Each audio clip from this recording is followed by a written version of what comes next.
naman akong matatakam at magugutom tayo this Monday morning sa ituturo sa atin ni Chef Jojo Fernandez na sinampalukang manok dito sa ating Sarap Pinoy. Kaya naman, let's all watch this!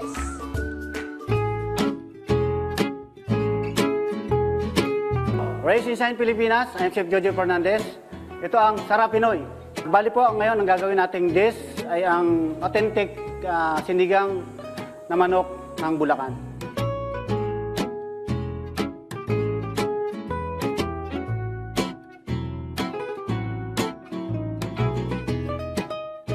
Umpisahan po na natin. Mantika lang po. Unahin po natin yung luya, sibuyas,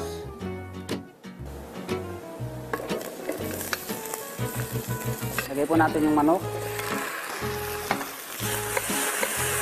Nag-umpisa ako ng naging chef nung pinaaral ako ng tita ko sa culinary. Nag-apply ako ng abroad. Unang abroad ko sa Abu Dhabi. Nalutuan ko ang chef ng Dubai. Kaya yung doon ako naging proud bilang Pilipino. Ito po, lalagyan po natin ng bawang. Alam nyo na pong luto yung manok, lalagay po natin ng paminta. Tapos po, lagyan natin ng patis. Depende po, huwag nyo pakaalatan kasi mas madali pong magdagdag kaysa sa maalat na. Ito po, lalagyan po natin ng tubig na.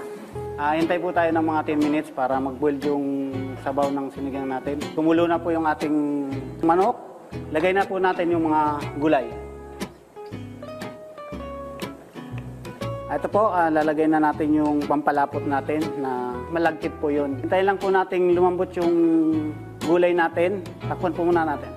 Ito po, kumukulo na. Ilalagay po natin na yung pampaasim niya. Tansyahin nyo po yung asim nyo ng lagay nyo kasi may tao na ayaw ng sobrang asim. Ito po, finishing natin yung kangkong.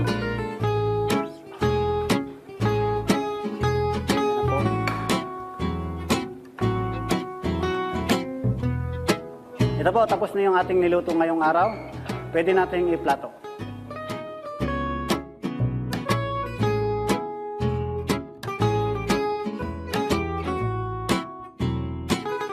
Ito po, tikman na natin yung sinampalukan ng Bulacan na manok.